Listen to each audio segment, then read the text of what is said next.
আসসালামু আলাইকুম স্যার। আজকে তারিখ 2/8/2025।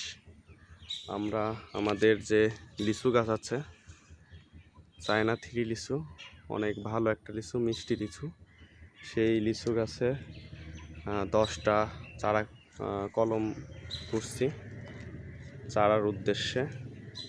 তো এই যে আমাদের সেই চারা আমরা প্রুনার দিয়ে সর্বপ্রথম যে মাটি আছে, মাটিকে হালকা করে ভিজিয়ে আঠালো করে সেই মাটিটাকে গোল করে গাছের সঙ্গে লাগিয়ে এবং মোটা পলি আছে, যে দেখতে পাচ্ছেন আমাদের পলিটা একটু মোটা, যেন এটা রোদের তাপে ভিতরের পানিগুলো শুকিয়ে না যায় এবং সতেজ থাকে মাটিগুলো। এই যে নরম মাটি, কাদো আঠালো মাটি। এখানে 3 ইঞ্চি পরিমাণে, এতটুকু পরিমাণে আমরা ফার্স্টে চামড়াটা ছিলে নিয়েছি, নিয়ে 2 থেকে 3 দিন রেখে দিছি রেস্টে। তারপরে আজকে আমরা এইখানে যে কলম করলাম এবং শুধু সামনের পাতা কয়েকটা রেখে দিছি যেন শালক সংশ্লেষণ করতে পারে, আর বাকিগুলো কেটে দিছি। এটার কারণ হচ্ছে এইখানে যেটুকু পানি আছে, এইখানে যে পানি আছে, সেই পানিটা থেকে এই গাছটা শুষতে থাকবে এবং এই পাতাটুকুর জন্য সে বেঁচে থাকবে। আর বাকিগুলো কেটে দিচ্ছি যেন বেশি পানি না নিতে পারে, শুধু এইটুকু পানি যেন নিতে পারে। তো প্রত্যেকটা গাছেরই এই যে আমাদের এই মেশিন দিয়ে, প্রোনার বলে এটারে, এটা দিয়ে কেটে দিচ্ছি।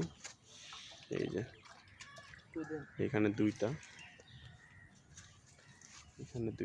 এই যে এইখানে একটা, 3টা, সবগুলোতে সেম।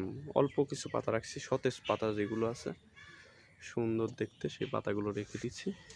3টা, এই যে একটা, 4টা, এটাতেও কিছু পাতা রেখে দিছি। 5টা, এই যে এটা দিয়ে 6টা, 7টা,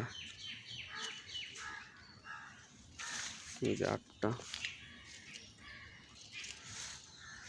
9টা, এই যে এটারও সামনে কিছু কিছু পাতা রেখে দিছি।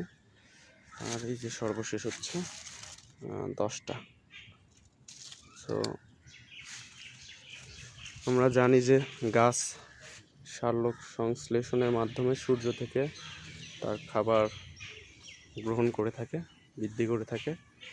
এই জন্য আমরা কিছু পাতা রেখে দিছি সামনে, যেন এটাতে সূর্যের আলো পড়লে এটা থেকে সে পর্যাপ্ত পরিমাণে খাবার নিতে পারে। আর এখানে তো আমাদের পানির জন্য মাটি দেওয়াই আছে, এই যে সুন্দর করে টাইট করে বেঁধে দিচ্ছি যেন ভিতরে হাওয়া বাতাস প্রবেশ না করতে পারে। এবং এই যে ভিতরে দেখা যাচ্ছে পানিটা স্যাঁতস্যাঁতে অবস্থায় আছে মাটিটা।